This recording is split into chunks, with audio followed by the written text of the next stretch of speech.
This is the notion of critical thinking and why we go to college, I think, which is, how do you know when you don't know? What is the system you use that tells you I might not know this thing? Hello, and welcome to the Creative Mindset Podcast. I'm your host, Isolde Trachtenberg. In the show, my guests and I explore how we can use creativity to do our best work and live our best lives. I talk with authors, musicians, actors, scientists, and others who are all pushing the envelope to live fully, creatively, and authentically. Listen in to get the scoop on how you can do it too. Hello, and welcome to the Creative Mindset Podcast. My name is Isolde Trachtenberg, and I am super thrilled that you are here. I'm also honored and thrilled and delighted with this week's guest. So check this out. You might know my guest as a Tony and Grammy-nominated composer and lyricist of shows like Big Fish, The Addams Family, and The Wild Party. You might also know him as the composer and sometimes the star of the epic oratorio, I Am Harvey Milk. You might have heard that he has been the musical director for many of Kristen Chenoweth's shows since the late 90s. And I know it's a well-known fact that he took second place for the Alice B. Ducey Award for all-around outstanding fifth grader, but he lost to Cynthia Fink. And I know him as my leading man in most of our shared high school theater shows. He was the Oberon to my Titania in Midsummer Night's Dream, the Brack Weaver to my Jenny Parsons in Down in the Valley, and the Ray Frackstraw to my Josephine and Gilbert and Sullivan's HMS Pinafore. And we've been trying to find a time to get together and talk on this show for ages, so I'm thrilled that we finally have a chance to rub 2 minutes together and chat. I'm thrilled to welcome Andrew Lippa to the show. Welcome. Thank you. Hello, Isolde, and hello to all your listeners. This is so wonderful. I'm so glad and honored that you were able to find some time to chat about this. There's so many things to talk about. I hardly know where to begin, but let's go back to the beginning. Let's start probably super young. When did music become sort of the main focus for you? How did you decide that music and art was what you wanted to do? What sparked that interest to begin with? I don't think it was a decision. I don't think it was an active decision. Deciding where to go to college and what I was going to study in college, that was the decision. But I think from the very first time I was ever exposed to music, I suppose that's, your mother singing or your mother and father singing. And that's probably where I learned it, from my parents singing to me, like probably almost every child. And music was always this, specifically music, not other art forms, but specifically music was always this natural, like, breathing thing for me. And I remember we had these I grew up in suburban Detroit, as you did, and we had wonderful public education and wonderful public school music and arts programs. And in fact, my elementary school teacher won the Michigan Music School Music Teacher of the Year award. I think she won it twice, but she won it once while I was her student during my 5 years as her student. And I remember in music class that all Miss Schultz ever needed to do was just show me an example of something. Like, this is what a bass clef looks like, and this is what it represents. And then I would be like, It was as simple as that. There was no memorization involved. There was no effort involved. There was no, I have to figure out how it relates to other things involved. It was literally like, this is the color red. And then you go, okay, I know what red looks like. What's that color? That's yellow. Okay, now I know what yellow looks like. It was that simple. So music, I wouldn't say it was always that way. When I got to college and was studying advanced theoretical ideas and working to be a better orchestrator and composer, yeah, there's a lot of work and a lot of intellect that goes into it, and a lot of planning and research. But I think it's the core ideas of making music were always just a part of me. One of the other things I've been fond of saying in the past is that when it came to learning how to play the piano, that my head already knew how to play the piano. It was my hands that didn't. And so I just had to train my hands. So music was always just there. And then in 10th grade, I discovered musical theater. And that was what really opened the door to a whole life of creativity for me. Musical theater in 10th grade. That would be, let me see if I remember, the Pajama Game. Holy moly! That's a very, very, very good memory. I was a bit rather rotund steam heat boy. They did tell me to shovel more coal in the boiler, and I did. And it was, I remember that experience of being in a musical that I had never been much for a team, meaning I didn't play sports, wasn't good at team sports. I was not a coordinated kid, and I didn't like sports as a kid. And I liked intellectual exercises as a group. But I remember being the first major experience where I worked on a team, and that was both intellectual, physical, and creative, and not both, all three. And there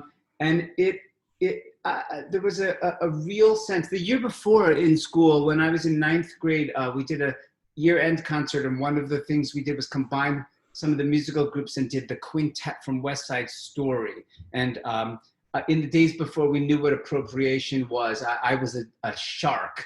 Wow. And I am decidedly not Latinx, so that probably doesn't happen as much today. But I was a shark, and I remember just, to continue the analogy, it felt like a fish in water. I just completely understood how to perform that material. Looking back, if I saw a video of my 15-year-old self, I was probably stealing focus the entire time.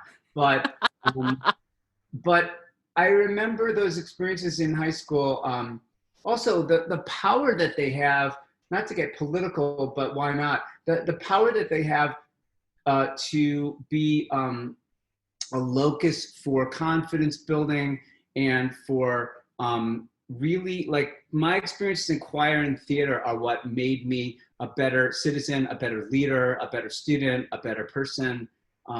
Whether I made a career out of those things or not, I believe that a lot of the people who went through those programs with us gained a great amount of insight and empathy into how to look at the world through other people's eyes. That's the whole point of theater education, is to allow students to walk in other people's shoes. I mean, we are in that moment right now in our country, and it seems more important than ever. And the sad thing about coronavirus, among the many sad things, of course, the loss of life being principal among them.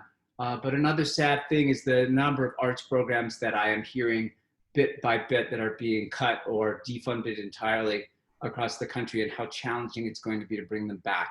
So that's just another part of what I do. So maybe we'll get to that later. Oh, I would love to. You're singing my song and speaking my language. Absolutely. This idea that You speak Russian, so no, I'm not speaking your language. but you could if you wanted to. No, не понимаю, не понимаю. Да, все хорошо. So yeah, what's interesting about what you said, and much of it is brilliant and right on as far as I'm concerned, this idea of confidence building and how we become better people with exposure to theater and to music. I mean, I obviously agree wholeheartedly. This is the Creative Mindset podcast, for Pete's sake. But also, what do you think happens in that collaboration? How do we grow as people? What about theater and music? I mean, I know, for example, you use your whole brain to play an instrument. You have to use the analytical part, you have to use the memory part, you have to use the conceptual part, all of that. But what about those early experiences made you feel like it does, or it did make you a better person? Can you tease that out a little? Sure. I'm not sure any of this is memory as opposed to sort of accumulated experience. I suppose that's what experiences it is, so I don't need to use the word accumulated. Modify the word. There you go. Experience is it a word like unique or pregnant? You can't really modify it. I suppose you can be very pregnant, meaning like in your 9th month. But let's not get into that. This is what I do all day, by the way, when looking at language. So that's a creative insight, I suppose, if it, but not much of an insight. No, Um, actually, I think it is because how we use language says a lot about us. And also, you very specifically have to, in songwriting, have to use language well, on a tangent, like today. I'm going to answer your other question about school, but tangentially, I taught at Northwestern University. I have a long-standing relationship with several universities, Northwestern among them, and I was teaching a masterclass with a group of students who were writing a collective musical. They had a class where they were all contributing to a theme. The theme of their musical was the 1936 Olympics in Berlin, known as Hitler's Olympics. Mhm. And that was the Olympics where Jesse Owens won multiple times. And there was a song that a student got up and presented in this class. It was a masterclass in front of a number of people who weren't students. It was a public masterclass. And the student referred to something in their lyric called, they said something about the mall. And when we got to the end of the song, I always lead with kindness and support and praise. I think that's the right way to give criticism and feedback. Try to be constructive. If I come across every once in a while, as I do, people who's just struck out when it comes to a song that I'm trying to give some feedback to, I can still find something to focus on that they were attempting, or ask them, what were you trying to achieve here? Do you think you achieved it? Mhm. And when he and I were speaking, I said, you referenced something at one point about the mall. Well, can you explain to me what that was about? And he looked at me like I had three heads. And he said, the mall. Keep in mind, this is a 20 or 21-year-old. Mhm. And I said, yes, I know what I think you mean, but I just want to know for sure. Are you referring to the kind of place with, a Neiman Marcus at one end and a J.C. Penney at the other, and a bunch of other famous stores and chocolate places and places to eat with a food court, and that kind of mall? And he said, yes. I said, yes. I said, well, that's an American invention. I said, and that kind of mall wasn't invented until the 1950s. And in fact, an enclosed mall wasn't invented until a little bit after that. I said, so they didn't have the mall in Germany in 1936. And it completely flummoxed him. And it brought up the whole question for me. And this is the notion of critical thinking and why we go to college, I think, which is, how do you know when you don't know? Absolutely. Sorry? I said absolutely. Yeah, what is the system you use that tells you I might not know this thing? When I used the word experience before and then modified it, and then realized, wait a minute, I listened to myself using the word, and I think of words as things, because my friend Marshall Brickman, who I co-wrote The Addams Family with, along with Rick Ellis, Marshall Brickman taught me that words are things. And what he meant by that is that they actually are objects, and that you should look at them from all sides, that they actually function in all kinds of ways, up, down, right, left. And I think it's a fascinating creative question, that idea of how do you know when you don't know? When I write lyrics, I look up words all the time that I'm certain I know what they mean, because something clicks in me, and it's a practice. It's a practice, much like meditation or medicine. It is a practice where you have to get in the habit of questioning yourself. And I think one of the keys to creativity is the willingness to question yourself, and the willingness to expose to yourself that you made a mistake, to say, oh, I got that wrong. And that getting something quote unquote wrong isn't a liability. It's not you haven't failed. Thomas Edison, the famous quote, which I will bungle right now, but something about I didn't fail 2,000 times on my way to inventing the light bulb. It took me 2,000, tries, or whatever the quote is. I hope your listeners will look it up, and then Thomas Edison is due.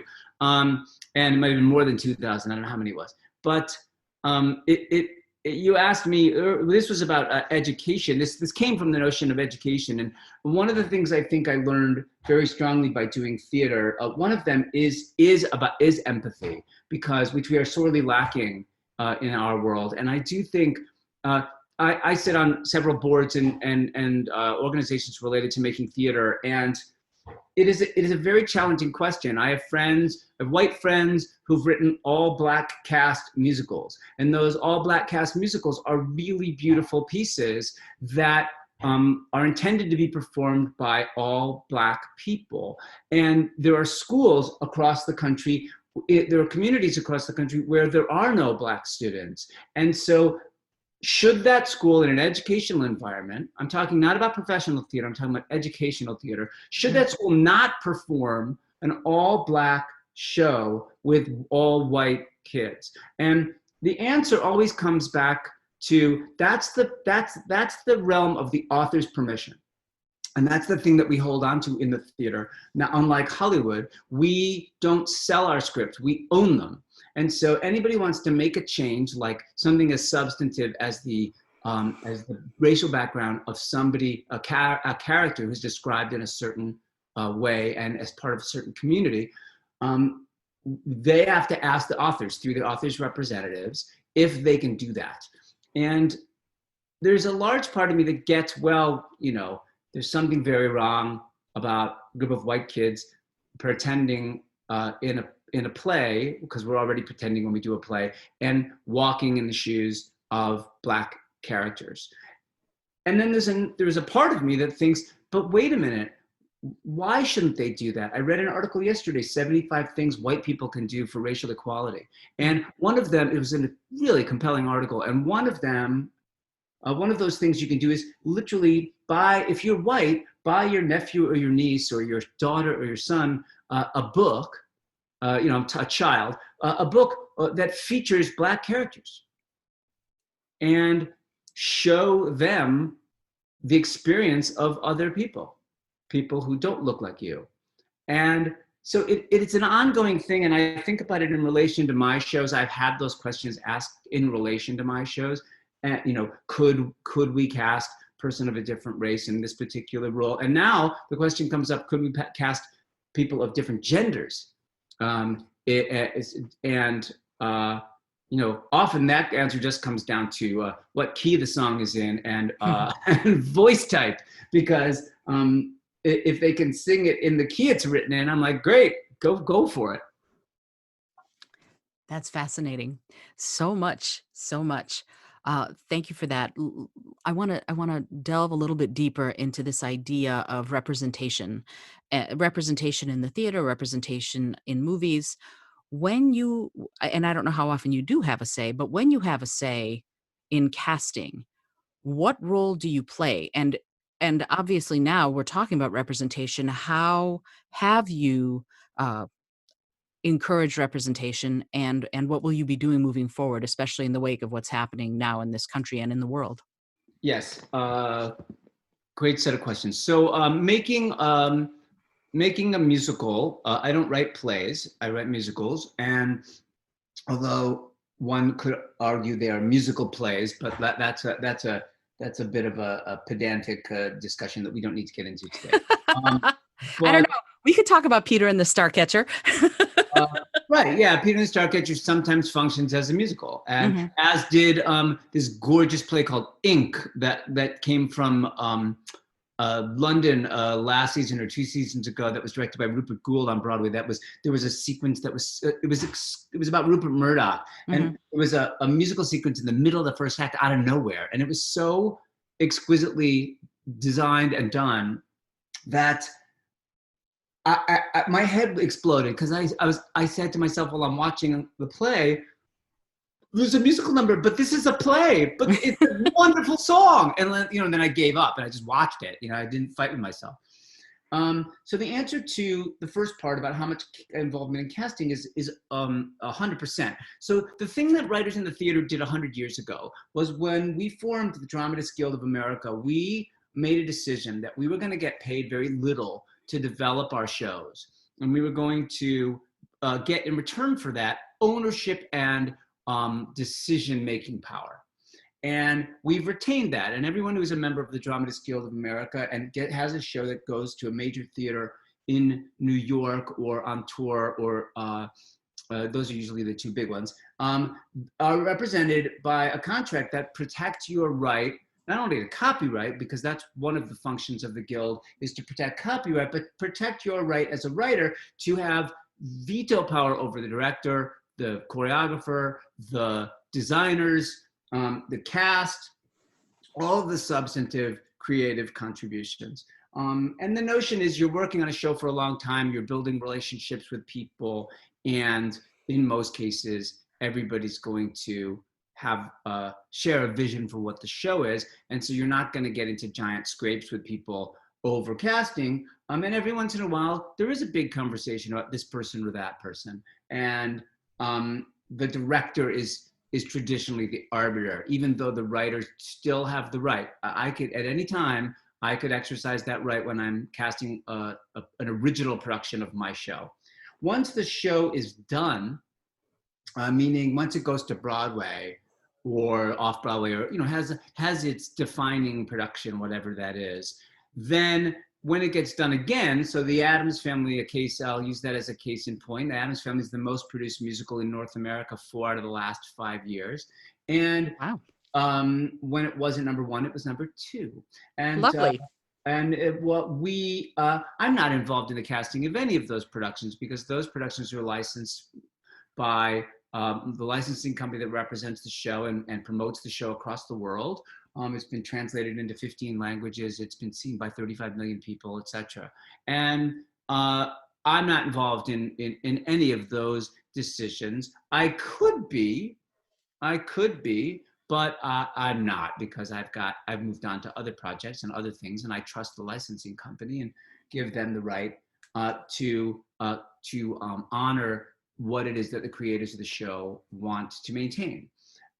So the question of diversity in casting does come up a lot. When we did the Addams Family in 2010, it was a complex group of people working on that show, and it was a bit of a challenge, that show, putting it all together. And we went through a lot of conversations about the notion of them being a family, and that if they were a family, then that meant in 2010 it was really different, because it changed by the time Hamilton came along, or Sure.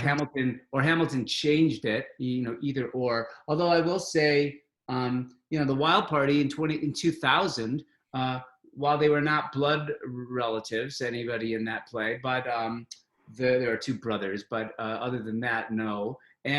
But it was the most multicultural of casts, and that was one of my charges to our team that worked on it, which was, it didn't matter what the ethnicity or the background of people were. We wanted to just cast the best people for the parts. And it was a wonderful notion in 2000, watching a musical that was set in 1929, where a group of people got together who might otherwise not have been allowed to. In New York City, they would have been, but it still wouldn't have been common. And there was something about that felt challenging. It felt like it was challenging some status quo that was hanging in the air. So in terms of that, we worked on the Addams Family, and we fell on the side of their blood relatives, and they were all white, and I'm not so happy about that. Like I think we thought that that's what we were meant to do. There was diversity in the ensemble of the cast, but there was not in the principals. And I think now the world is a different place, and you can cast it any way you would like, and I think it works.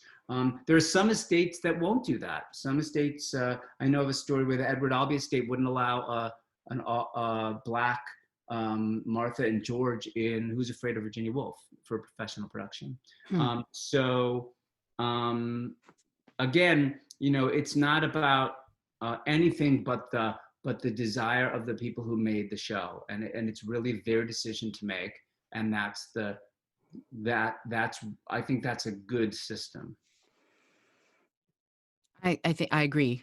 I think that one of the things, like with Hollywood screenplays, it feels to me like when I know people who are screenwriters and they basically say, and I sort of gave away my baby. That seems to be when once you sell it, it's not your bailiwick anymore. And it sounds to me like in the theater for musicals, plays, um, that it's obviously different because you've got that. Now, are you the president of the Dramatist Guild? Do I remember that correctly? Almost. I'm the president of the Dramatists Guild Foundation, which Aha. is a 501c3 charitable corporation that is devoted to supporting the work of America's playwrights, composers, lyricists, and librettists through emergency grant programs and educational programs. Wow. Especially right now with where we are, I'm sure that y'all are getting a workout. That's We are actually. I mean, I could spout the statistics. I don't know if your listeners would enjoy it, but spout them. Absolutely. I can give just a few, which is our emergency grant program, which is a foundational program established in 1962 by Alan J. Lerner and his colleagues who founded the Dramatist Guild Foundation. Under a normal year, in the first 3 months of a year, we would have 2 requests for emergency funds. And in this year, in the past, and that would amount to about $5,000 to $10,000 of funds that we would give out. We've given over $525,000 so far this year. Wow. We just finished a private $500,000 raise that we're going public with shortly as a matching grant to make that $1 million, because we think that ultimately, if the need continues, and it looks like it will, we're going to give out close to $2 million this year. And one of the wonderful things about the success of DGF fundraising and our ability to reach writers in the theater, we give out grants within 96 hours of the time that they get asked. And we've never turned anybody away who is an eligible dramatist. And there are other organizations that represent writers that try to help writers, but we're the only one dedicated to the work of writers in the theater. And so if anybody's listening to this program and you are a produced playwright or a composer or lyricist or librettist and you need help, it's dgf.org. D like dramatists, dgf.org. Yes, correct. Oh, perfect. I'll put that in the show notes too, so that anybody who reads them will be able to get that link. Absolutely. So let's, if you don't mind, switch the conversation a little bit back to your process. Sure. You've done, so much composing: Farnsworth Invention, You're a Good Man, Charlie Brown, obviously Addams Family, Big Fish, so many shows. How do you begin to compose? Do the lyrics come to you first, the melody? What is your process when you first sit down and you go, I'm going to write? What happens? There's an age-old answer to that question. Is what comes first, the music or the lyrics? And the answer is the contract. And that's not really true, of course. Because I write in the theater, what I'm thinking about is story, character, action, energy, pace, exposition, conflict, and always going big, small, meaning the large part is thinking about the play and the arc of the play and the arc of the character. And the small part is each individual song or moment in a song that character might be singing. These long form art forms, plays, musicals, screenplays, novels, they take a long time and a lot of hands, because you do need somebody to look at it. No novelist works without an editor. Who you hear stories all the time of editors. You've written books of editors who redline the hell out of something, and most of the time it's really useful. And the same thing is true about developing musicals. So the answer, what comes first, it's all that stuff, thinking about the tone and the character and the nature of why the character needs to sing, and what would propel the character forward to whatever it is that they're singing about or what they want.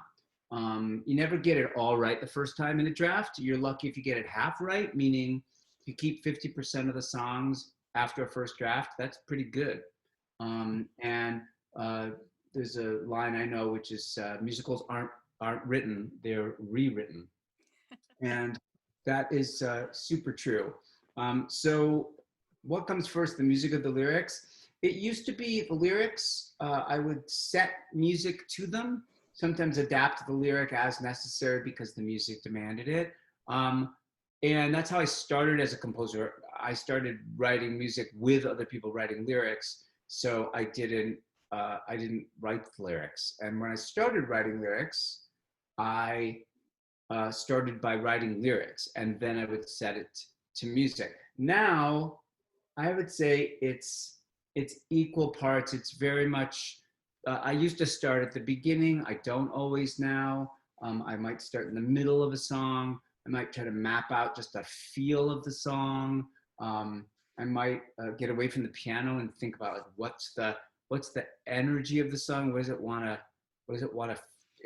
what's the thing in my head before I start to play the piano or make noises. And to know, also to know, part of the process is to um, really know the character. And it's hard to know the character until you write something for them. And the more you write for them, the more you know them. So I tend in my scores, I would say the stuff that remains in a show is some old stuff, but mostly the newer stuff, because the more I get to know the characters, the better I write for them. That's so interesting. I think it was Michelangelo who said that when he carved, he'd take a slab of marble and start picking away at it, and what was left was the only thing he didn't throw out. This is the art. The art is everything that I didn't throw out. And so it sounds to me like some of this also works in your work, that as you get to know the character, what they aren't falls away, and what they are gets to stay and be part of the song or the show, which I think is fascinating. I love that. So let me ask you, when you write, I don't, you said what comes first is the contract, and which I think is, funny. And yet, when you write for yourself, when you're writing it, and I don't know how often you do, just go, I'm going to write this show for me, because I want to talk about uh, Tiger King the musical, a parody, in a minute. I do. I'm very excited to talk to you about that. But when you decide to write for yourself, as opposed to I have a contract and I'm contracted to do this show, what themes do you want to explore? What is most interesting to you thematically to explore in shows you're writing? Well, I think the nadir of that for me is I Am Harvey Milk. I was asked in the fall of 2011 to contribute one song to a proposed concert that was going to happen a year and a half later. That was a shared commission among 10 gay choruses across the country, to 10 people writing a 5-minute song for a men's chorus about Harvey Milk and the experience that their own experience and what they knew about Harvey Milk. And I asked if I could write the whole thing, and they ended up saying yes, and it turned out to be this real turning point for me in my creative life, because I got to write something about my gay life and about how I felt my art and social justice finding their way into the same piece. And the piece has just been this explosion every time we do it. It's probably been presented about 40 times now, and it's hard to describe the energy in the room. The audience goes completely nuts at the end. It's like a rock concert. And I in some of those major productions, I've played Harvey Milk in the premiere, and in Los Angeles at Disney Hall, and at Lincoln Center with Kristen Chenoweth and the Orchestra of St. Luke's, and in Denver with 750 people on stage in front of 5,000 people. It was really something. And what was wonderful about that was, I think the thing that I really do want to write about is social justice, about using music and lyrics to advance the cause of kindness and advance the cause of equality. And equality sounds like the wrong word to me when I say it out loud, but it's the word. It's that challenge. I was talking to my nephew earlier today. He was expressing on a call last night about how my nephew's 30, and he was expressing on a call about this past few days of riots and protests in America have been deeply saddening for him, and it really saddened him. And we talked this morning quite a bit about what it is that would help the sadness, what we could do, who we could reach out to, what we could be a part of. And it was a valuable conversation for me to be reminded that this is what I do. I make art. I wish there's a part of me that wishes I were, and maybe I will, like Václav Havel, go from being a playwright to being a president, although I can't be president of the US because I wasn't born here. So for all of you people who are disappointed about that, but I do wonder if politics is my next step, because I feel like art, certainly over time, art has a real impact and can make change. But I think that I think in the short term, it's up to progressive individuals to just to keep demanding that people become. It's so simple ultimately, but it's just not easy. Nothing simple is easy. Just to be kinder to each other, and that sounds crazy simple, but it's actually that's what it's about. It's about recognizing the humanity in everyone, and then really carrying through with social plans and programs that see that through.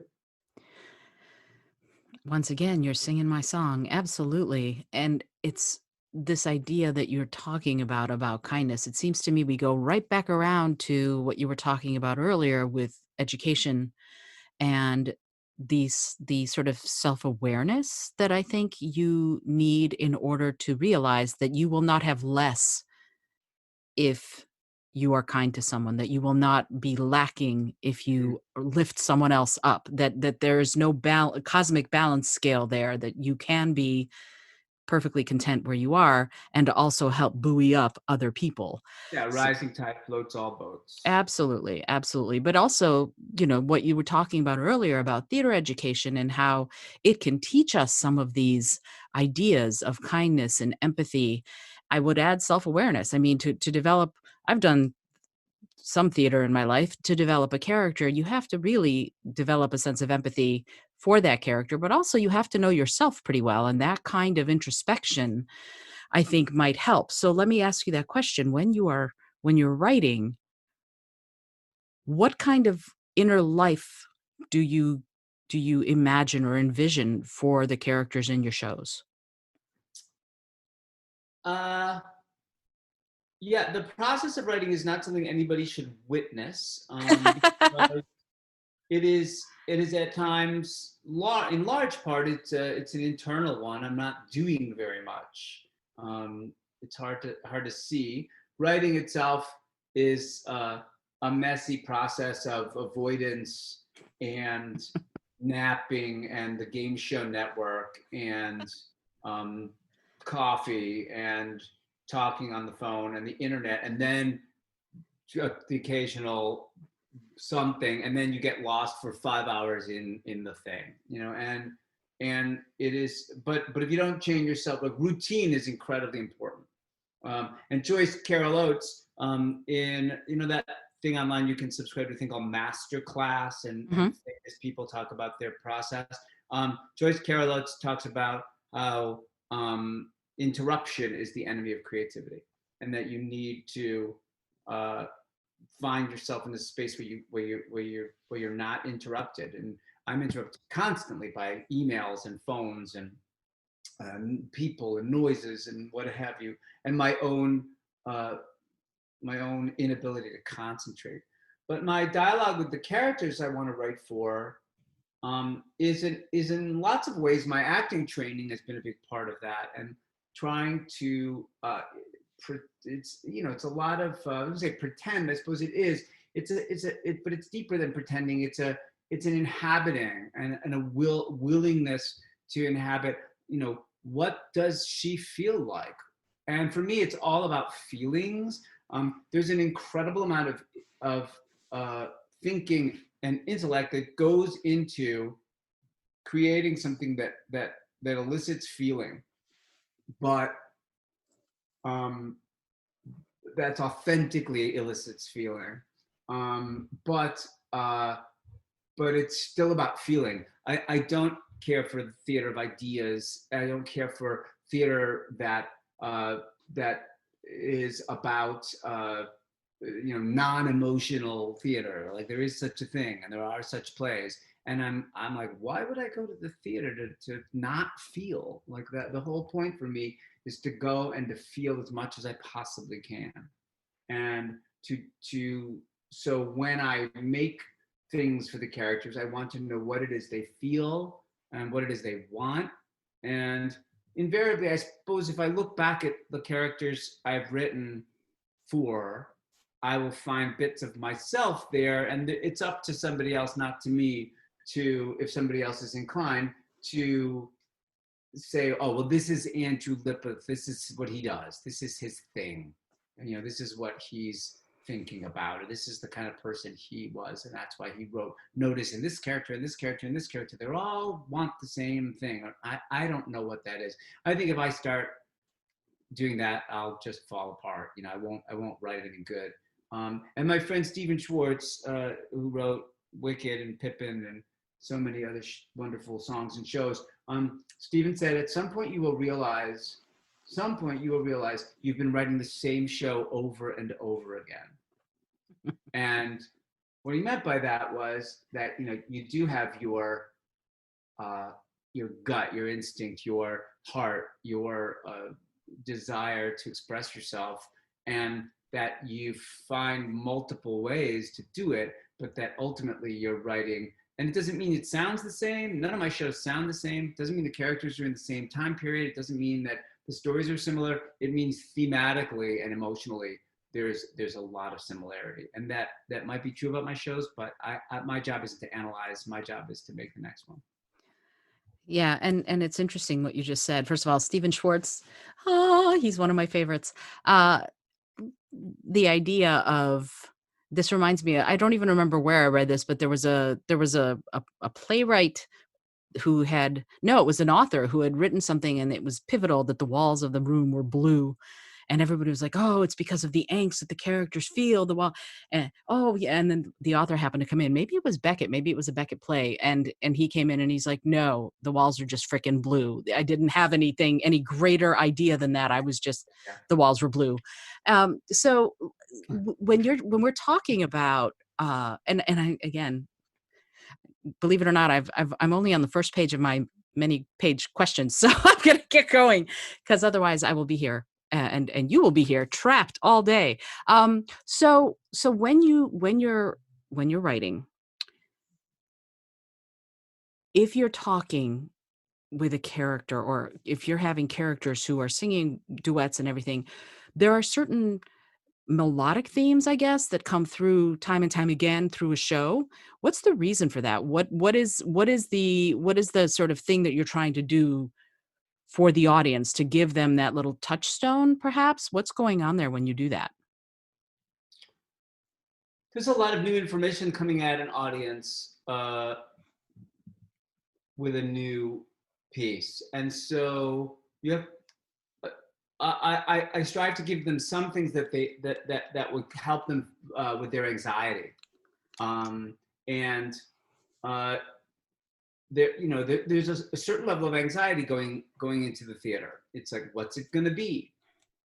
We call that anticipation, but anticipation is another form of anxiety. And and so the potential is that the audience is going to get lost or confused. And what you want to do is just sort of gently corral them without them knowing. And so musical motives are an exceptionally good way to bind characters to themselves, and and to create a sense of unity. There's I've had the question of like, why aren't musicals written by 10 different people? Like, you everybody do 2 songs. And in fact, SpongeBob SquarePants, that was recently on Broadway for a brief run, they did that.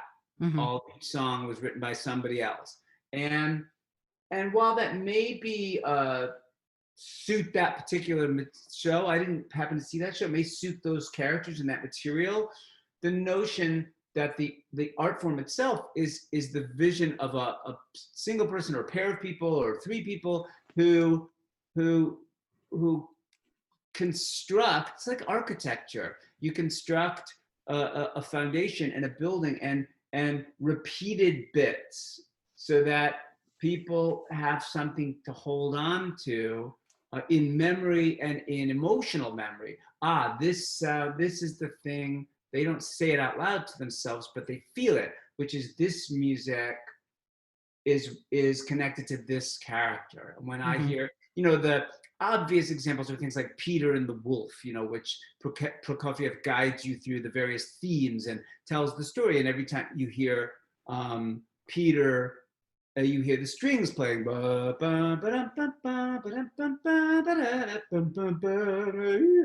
etc.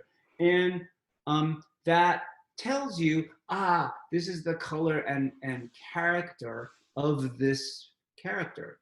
And so music is a very powerful medium because it speaks to the emotions instantly, and it doesn't explain itself. It just is. And if you give it to the audience in a way that combines it with character, then the audience finds themselves caring more about a character, not only because of the things they do and say, but because of the way they sound. Interesting. Well, what you just said makes me think of the Addams Family. One of my favorite songs in that show is One Normal Night, and boy, did it came through her Wednesday's frustration, her ultimate frustration at being part of this family that she loves but really wants distance from. And it was an explosion. I mean, I think I saw it in previews, and I saw Krista Rodriguez in the role, and she was brilliant. And yet it spoke of her character so well. Conversely, in I Am Harvey Milk, it seemed like, I have to say, I have so many different. We could just do an entire episode on I Am Harvey Milk. I ended up writing this huge essay about the experience of seeing that show. But Friday Night in the Castro is another one of those moments where it seemed like you brought everything together to this one point of people being able to be themselves and celebrate themselves in a way that was explosive. And what was your thought around writing that song in I'm Harvey Milk? What were you trying to do? I would love to know. Well, I'm Harvey Milk. When I started writing it, I'm a big fan of the film Milk, written by Dustin Lance Black. And in fact, Lance and I are working on a musical together, so that's kind of fun. And Cool. it was produced by Dan Jinks and Bruce Cohen, who also produced Big Fish, the film and the musical. Mhm. And my ex-husband was the marketing executive on that film. So I had a lot of relationship to that film when it came out. And so when a few years later, when I'm Harvey Milk came up, I thought, well, I'd seen the movie Milk, and it was so beautiful and so beautifully told, and is a, for the lack of, it's not a pejorative, it's a biopic. Mhm. And I didn't want to do another narrative, traditional narrative or biography, even though it would be musical, of Harvey Milk. It just didn't seem compelling to me. And so I wrote a supposed beginning, a beginning where I supposed what he might have been like as a child, called an operatic masterpiece, and the notion of him wanting to, that he loved the opera, which was true, and that he saw his life, this was supposition, that he saw his life as grandly as he saw the characters in the operas, that life and death and would be played out in 3 hours, and you would you could live as grandly as the experience of being in the opera house. And his older self, played by me, met his younger self. And the second movement is called I Am the Bullet, and it is a song sung by the chorus from the point of view of the bullet that killed Harvey Milk, this notion of an inanimate object that has no, that ought to have no motivation and no thoughts, no feelings, that it does what it's told. And it was a metaphor for the notion of complacency in society. And I am just a bullet, I do what I'm told, is what it says in the piece. In fact, just yesterday I was talking with my mother, I think, who said that she had seen something on the news where one of the police who shot at protesters says that we were just doing what we were told to do. And it was very much a fascist kind of notion. Sure. And so once I did those first two pieces, I then was free to jump around, and like the timeline was broken. I started at the beginning, I put the second song was the end, the guy's dead, and now I'm like, now what? Like, and it was a very freeing structural idea, and that I wanted to end it. I realized I wanted to end it with his famous speech that he gave on the steps of City Hall in San Francisco, the speech about coming out. And so what I didn't want I Am Harvey Milk to be was a history lesson. I didn't want it to be pedantic. I didn't want it to be, oh, you straight people are not nice to us. Like, I didn't ever want that to enter into it. I wanted it to be emotionally true from the point of view of Harvey Milk and the women in his life. The woman character is this compiled sense of different women in his life. And so when I got to the fourth movement, I realized it was an interesting assignment, because it was commissioned by a bunch of men's choruses. And so I had to feature the choruses. It isn't a musical in that sense. It isn't a traditional musical in that sense. And so I had to feature the men's chorus, and I hadn't really featured them since I did I Am the Bullet. And then there's a piece called You Are Here that Harvey sings with the chorus. And then I was like, oh, I got to feature the chorus. Like, I got to go back. And I want to show what was 1978 like, the whole thing takes place over the year that he served, the 11 months he served as on the city board of supervisors in San Francisco. And so I decided I was going to write a disco song. It was the height of the disco era. And I thought, well, a disco song for a men's chorus, well, that's going to be fun. And that's really all I did. I wrote a disco song for a men's chorus. And it was fabulous. Off. Thanks. In my review of your show, I said I have no idea how anyone in the audience can be expected to stay seated while that song is being performed. I was very lucky. We were sitting in the back row, and then I was able to get up and dance, and my husband was looking at me askance, but I did it anyway. Because there was no way I was going to just stay seated for that. That was such brilliance. So I want to step a little bit before I let you go back into just you. When you listen to music, what do you listen to? I tend to I like to listen to all kinds of music, but the music that speaks at the core level of me is what anybody would call classical music. It doesn't mean specifically 19th century European classical music, but I very much like contemporary, what they call contemporary classical music. I've been obsessed in the past few months with Bryce Dessner. I don't know if you know his work. And this double piano concerto that he wrote for the Lebec sisters, and also film composers who venture out a little bit. James Horner before he died, that put out a record that was uh,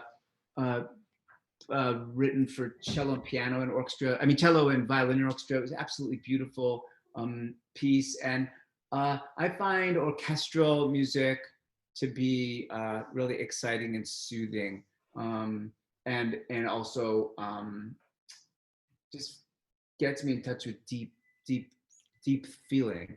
I like contemporary music, and I like a lot of contemporary music. I tend to get bored because a lot of contemporary music, once you hear the verse and the chorus, there's a lot of repetition, and I get like it's gonna repeat. And I'm like a magician in that way. I talk about this in making shows. When magicians go to see other magicians and they see them do the tricks, they tend to know what all the tricks are. Mm-hmm. And so they're like, well, I want to see something I've never seen. And that's how I am at the theater. And that's how I am with music in general, or songs in general. I'd like to hear something I've never heard. I want to know, I want to hear it from a different way of looking at it. So I often poke around online, looking for new things, and I'm often led back to classical music.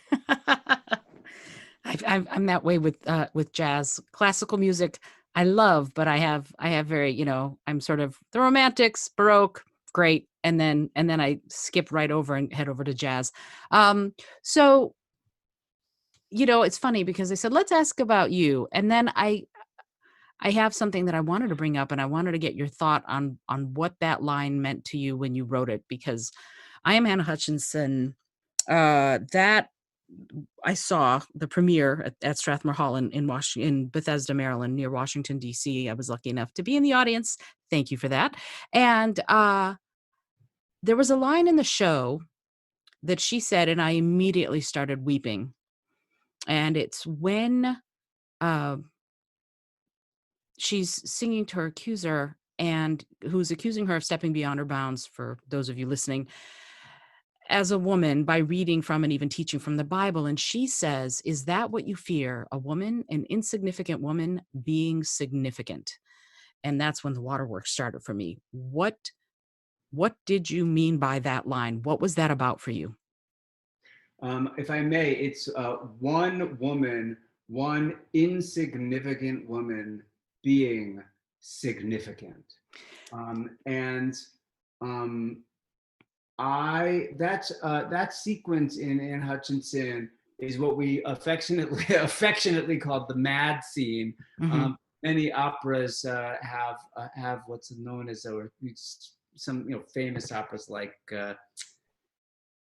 now I'm forgetting the title of it, the Donizetti opera, but I forget what it's called. We have a famous mad scene, and the mad scenes are usually relegated to the soprano. And and I wanted to write this fantasy moment where she got the chance to say things that she might not have been able to actually say. Mm-hmm. And this notion of people being treated, anybody who isn't a straight white guy in our country, women, people of color, I mean, it's basically everybody else, who isn't a straight white man.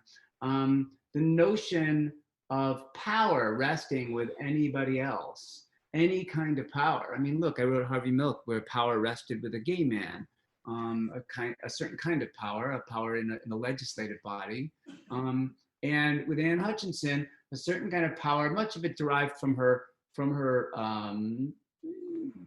extreme faith-based way of looking at the world, but that was how most people looked at the world in those days. And this idea that a woman would stand up and say, you have called me this thing. You have said I am insignificant. You have said I am small. You have acted this way. Our president acts this way and treats women with disdain and treats them as if they are less than. And when they stand up and say, when they do something that in any way defies him, or makes him feel small, which doesn't take much, then he lashes out. And this is what women have had to endure for centuries. This is what is going on among our Black population right now.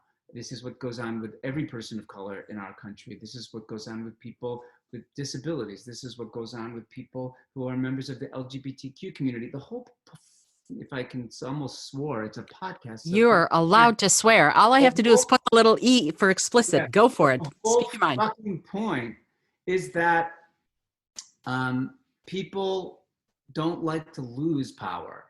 And the white people have been in power for a long time, are losing it.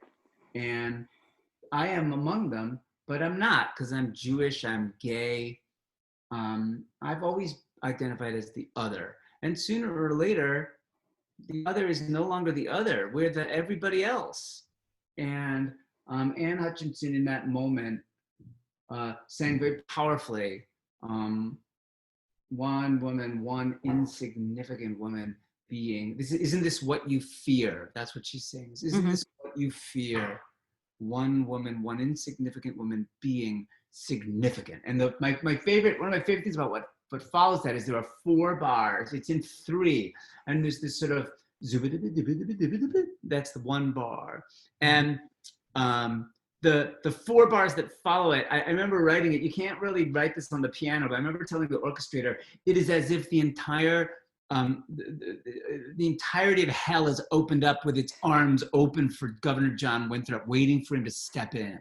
And so she sings being significant, and on the significant, the strings go, ugh! They make this great noisy crashing downward thing, and then the orchestra loses its shit for 4 bars, and it just goes like all the drums banging away, and people, it's the noisiest cacophony, and then it gets quiet again, and then she pulls herself together. But for those 4 bars, it was this notion of, I will conjure the forces of everything, darkness, light, anything that will take to shut you up. And that's that musical thing I was talking about, where there's no language in those 4 bars, but it's that noise that says, this is the noise that comes from a woman who has had to hold her tongue, from a woman who's been told she is insignificant, actually claiming her power. And this is what the world would sound like. And because you have suppressed it, whoever you are, have suppressed it for so long, that the forces of chaos are going to be unleashed. And it's so biblical, and it's happening right now. The forces of chaos are being unleashed, and they're being unleashed in the service of something beautiful. And this is that notion of life and death, of growth. Bone growth happens during your sleep. Children go through bone growth. 90% of their bone growth happens in sleep. Why? Bone growth is painful. Why is having a baby, why will women tell you it's the most painful experience? Why? Pain and growth are partners. They must, you cannot have growth without pain. So this is what we're going through societally, and this is what I think about when I write musicals. Oh, nothing much. Wow. Okay. Wow. So yes, that moment in the show, and I was writing from memory, so I apologize. I thought it was a woman, but it's one woman, and I'm glad to know that, because I use that as a kind of a rallying cry whenever I'm in a situation to teach students. When I go into schools and I do my communication workshops, I bring up this show and I bring up that line. So now I'm going to say it correctly, because it's so important, especially for girls, and especially for girls who are at that age where they're trying to figure out who they are and what kind of strength they want to show and they want to possess. It's a great moment to tell them about, because it is claiming your power like very little else out there. So I thank you for writing that, because it has helped me educate lots of children when I go into schools and I do my programs. It's in almost every single one. So thank you for that. course. So, and again, I'm going to shift gears because I know you have a life to get back to. I want to talk about I want to talk about Tiger King the musical, a parody. What is it? Tell me what brought it about and what is it? So, everybody has their coronavirus tale. Many of them are similar. Mine was really, I've been very fortunate and no, thank God, been very healthy, as has my family. And that doesn't mean that I was frightened, and I had a lot of anxiety and a lot of fear in March and early April. And we figured out that the world can continue now in a way, and we've been very, very blessed through this. So I know there are many who haven't been, and that's part of the reason I work so hard for the Dramatist Guild Foundation. Um, but during that period, I really did not know how to spend my days. I did not. It was cold. I wasn't going to go outside. There was nowhere else to go. And I didn't want to watch TV all day long. But we did watch all 7 episodes of Tiger King in 2 marathon sessions. And what I found so intriguing about it, and what I realized later, was not the murder, mayhem, and madness part, although it is all incredibly cuckoo.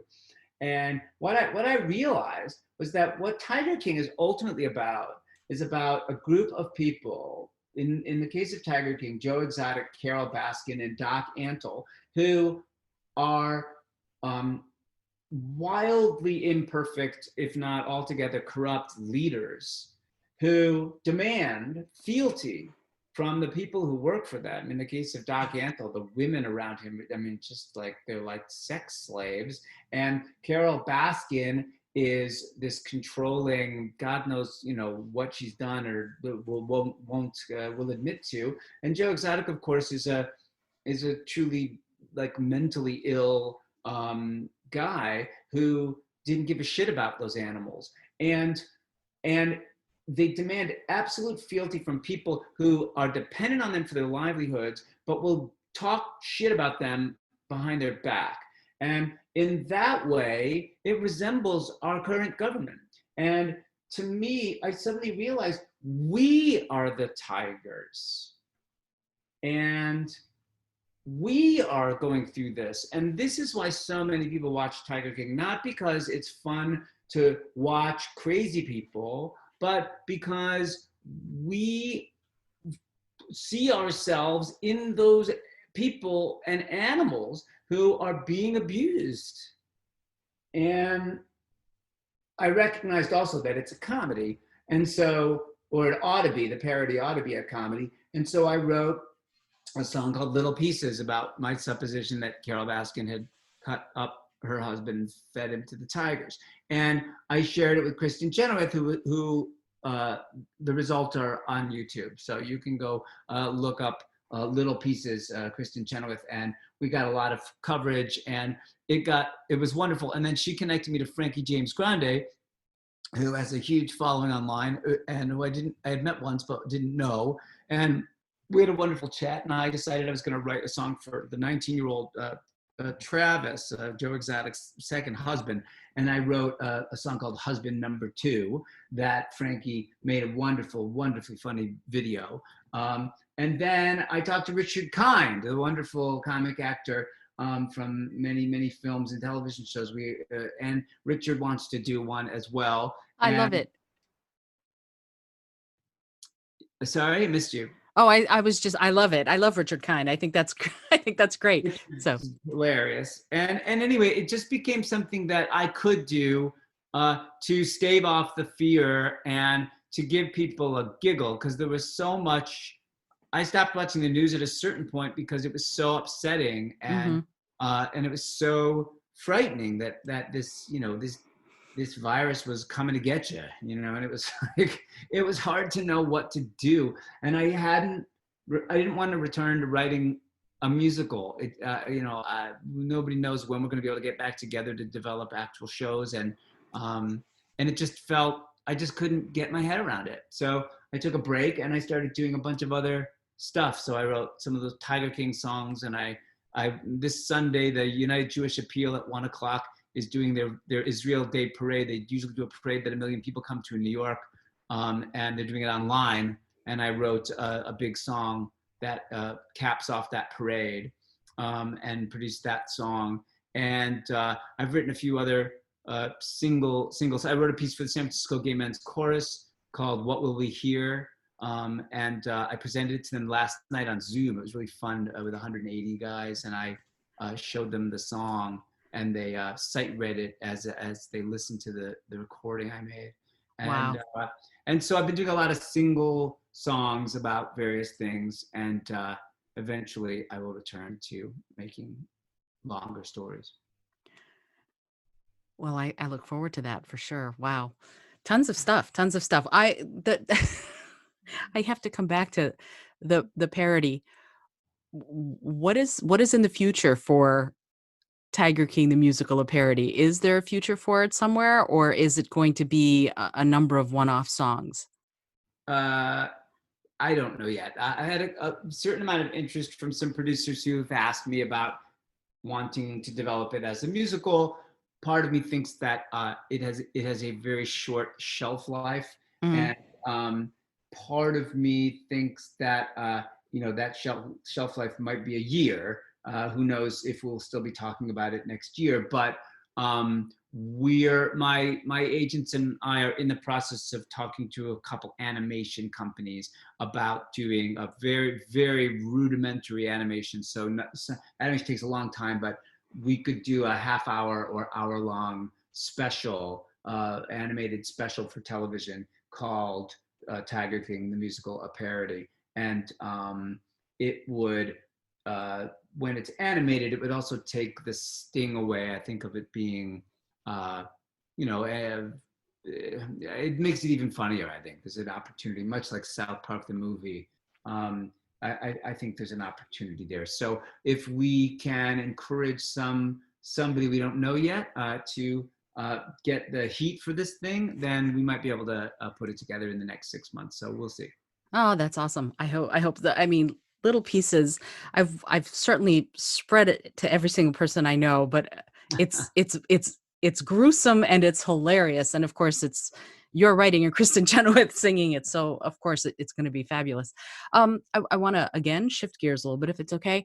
Yeah. I want to talk about some of your other interests. I know you're an interfaith minister, and I was wondering what drew you to that. What made you decide this was something that you wanted to pursue? I grew up in conservative Judaism. I was very involved in synagogue life and extracurricular Jewish youth group life when I was in schools. I later in my 30s ended up, long story that I won't get into, but I was in Vancouver and I ended up for 9 seasons, I was the high holiday cantor of a synagogue for Rosh Hashanah and Yom Kippur, a wonderful synagogue in a suburb of Vancouver called Richmond. And my father died in 2007, and I found that my Jewish background, and I had been feeling this for a long time, my Jewish teachings and background hadn't deepened, or they hadn't led me to something substantive that allowed me to feel connected to others and connected to God in the way that I thought I could be.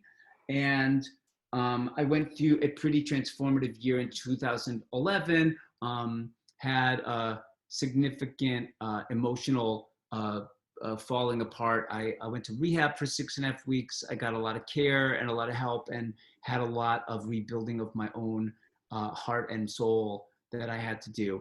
And when I got back into life later that year, that was also, by the way, the year where only a few months later when I Am Harvey Milk emerged. Hmm. But which is, very, I take that as a spiritual sign as well. But I met somebody through my work in healing my brain. I met somebody who had been ordained at One Spirit Interfaith Seminary. And I said, what's an interfaith seminary? And she said, well, it's the notion that all paths to God are beautiful paths, and that Many people walk in many ways, and that why couldn't we walk hand in hand? And that the world is more and more people making families with two faiths. My sister's married to a Catholic. My fiance grew up Christian, Lutheran faith mostly, Lutheran denomination, and that there need to be people who can help navigate some of the life cycle events for these kinds of unions and families. And like I said, there are more and more people looking for this kind of leadership. And I looked on their website and I read pages and pages of stuff for days, and I decided this was for me. And so I applied, and they accepted me, and I went through a 2-year training program, and I've performed since then a number of weddings and other life cycle events. I was the officiant at my nephew and niece's wedding. He was raised as a Jew with a Jewish mother and a Catholic father, and she was raised, I can't remember the Christian denomination, but she is very devoutly related to her Christianity.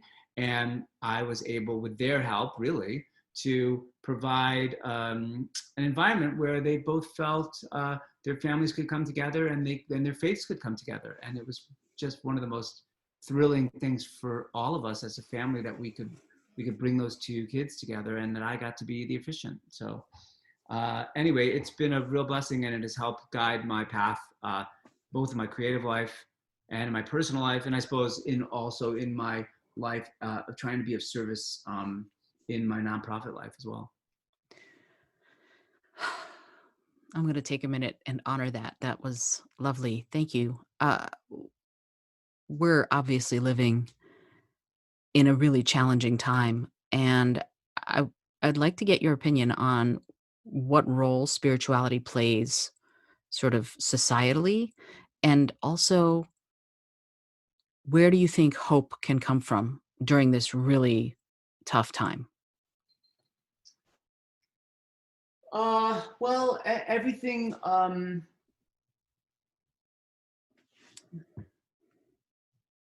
I believe in interfaith life because dogmatic thinking has never ever led to. It's led to some really nice buildings, Hmm.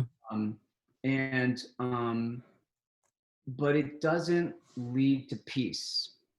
And I remember when New Orleans was destroyed by Hurricane Katrina, and the first things people were saying after they were dealing with taking care of the health and well-being of the people there was, "We're going to rebuild."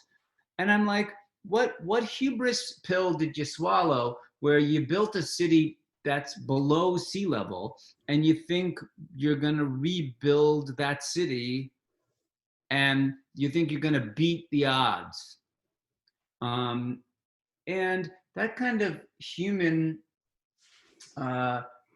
hubris is the only word I can think of. We build cities in places that are going to fall into the sea, and we build religions where we say, you must do this. This is the only way because God told us this is the only way. And sure, we get it. We're friends with our neighbors, but this is the only way. And if you don't do this, then you're really fucked. I just can't live like that, and I can't tell that to other people. So I think we're not gonna fix it in my lifetime, but I do think we might be at this critical juncture where if enough of us come together, we might be able to come up with a new way, or we might all be destroyed. Like part of it, part of my this is the opposite of hope, perhaps, because I don't hope this happens, but I am open to this possibility because I do think if I were the Earth, what would I do? And when I had 7.5 billion inhabitants of me, most of whom aren't nice to me. They just aren't good neighbors. And if I were the Earth and had the power to do it, and by the way, the Earth does have the power to do it, and we're in the middle of that power right now, I would say, you know what, I should get rid of some of these things. Like some of these things this is bad.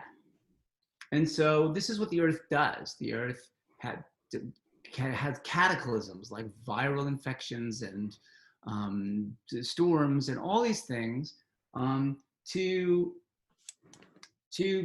restore balance, because human beings are just not good at restoring balance. And I wish we were better. And if I were running for public office, someone will find this podcast and use it against me. And they will say he's a nihilist, although they won't use that word because nobody knows what that word means. But they will say that I am, anti people, or that I'm depressive.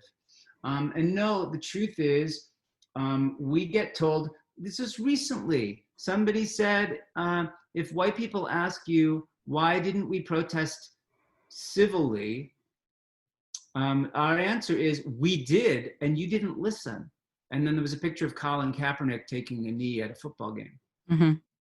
And when the earth comes to us and we have that dialogue with the earth, it says, why are you doing this? Why can't you be more gentle with us? And the earth will say, I was, and you didn't listen. And that's super simple, guys. That is super simple. And Al Gore's been talking about this for 25 years. And if we choose not to listen to the earth for a whole host of other reasons that a lot of people think are important, the economy, and therefore feeding people, and all of the challenges involved in running a global order. But if we don't listen, if I were the earth, I would reach a point of saying, you know what, I just can't do this anymore. You guys got to go. So spirituality is the opportunity to say, what is it that, what does the earth want of us? What do other people want of us? What does the spirit of the world, whatever spirit you believe in, whatever inhabits the world as larger than you, 12-step life talks about the idea of just something that is bigger than you, the force, music, art, a tree, the sky, the animal kingdom, whatever it is. You can pray to anybody in any way you want, as long as it guides you to goodness. Because goodness is irrefutable. There is no definition of goodness that tells you it's not good. There is no definition of kindness that tells you something other than kindness. And kindness and goodness, surely goodness and mercy will follow him all of his days. And I will dwell in the house of the Lord. Yeah, the whole idea of dwelling in the house of the Lord forever, according to the Christians, is kindness and mercy. You don't get to the house of the Lord without it. And I'm not suggesting I believe in conditional spirituality, but I do believe that we're being told all the time, every which way, how to behave and what to do and what to participate in and what not to participate in. And I am as guilty as many people who think they are enlightened, like I sometimes do, by buying toilet paper. Don't need it, shouldn't use it. But have I been able to phase it out? I have not. And this is our task. This is our task. And I am doing the best I can with all of my weaknesses. And I know that each day, if I remind myself to do a little bit better, maybe I will. And interfaith life allows me to connect to all of the people who, before I joined fully interfaith life and thinking and ministry, before I did that, I thought, oh, well, they're different. They do this differently. And now I recognize, no, they don't. No, they don't. There may be a few ideas that have been espoused that are different. There may be a few rules, or maybe a few rituals, but that is no reason to keep me from my neighbors in India or China or South America or anywhere in the world. We should be able to come together and break bread and dance and laugh and cry and love our children and take care of the earth.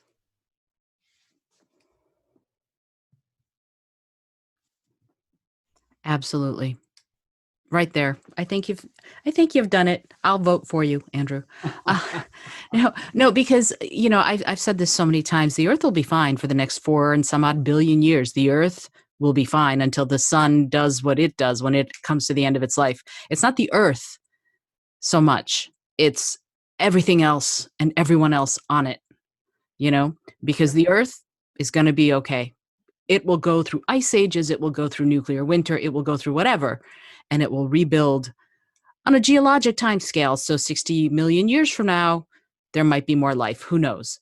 So what we are doing here in this moment, I think, is standing on the precipice of something that if we take one step in one direction, we're going to go towards healing and towards kindness and goodness, like you said. And if we take a step in the other direction, then we're going to careen into an entirely different direction, which might be a lot more challenging for many of us. So I honestly spend a lot of my time meditating and praying on that we will, as a world, take the step towards goodness and kindness, because I think that's the path to ultimately healing and to making progress in a responsible, substantive way that takes into account all of the beings who are suffering. So I completely agree with you, and am so grateful that you said that. And I have just one more question before I let you go.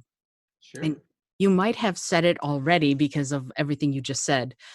Uh, if you if you had a plane that was going to skywrite something for all the world to see, what would you say?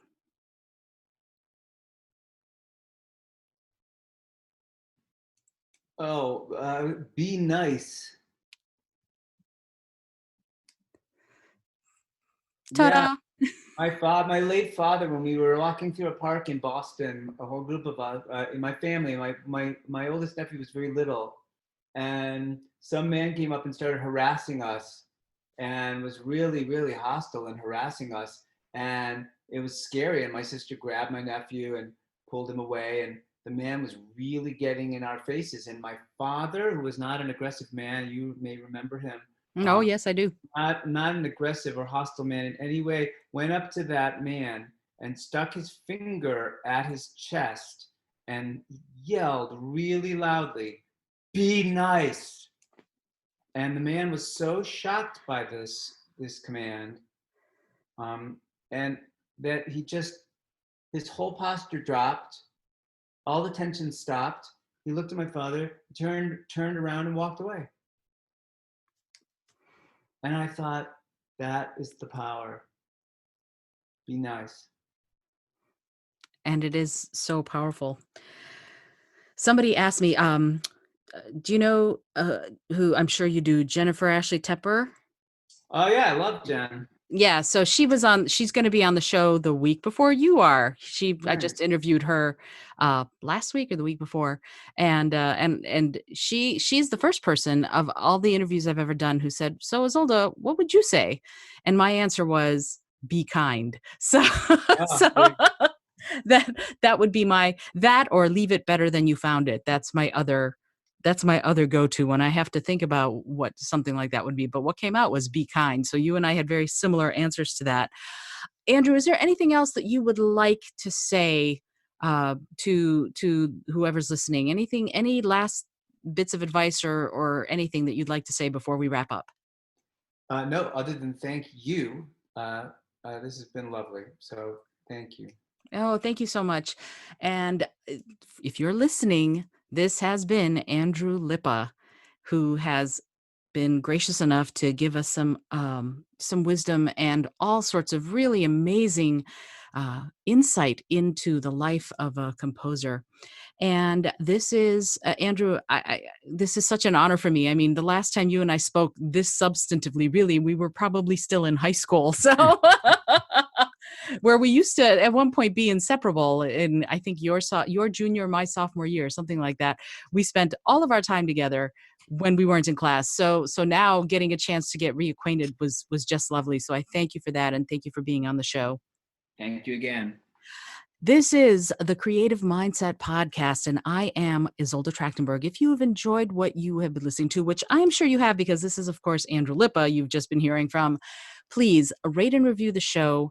Let me know what you're thinking. Comment. Tell me if there are other people I need to have on this show to really get into the nitty and the gritty of what it means to nurture and nourish creativity and art and music and that creative mindset. I'd love to hear from you about it. Until next time, this is Isolde Trachtenberg, and I send you all of my love.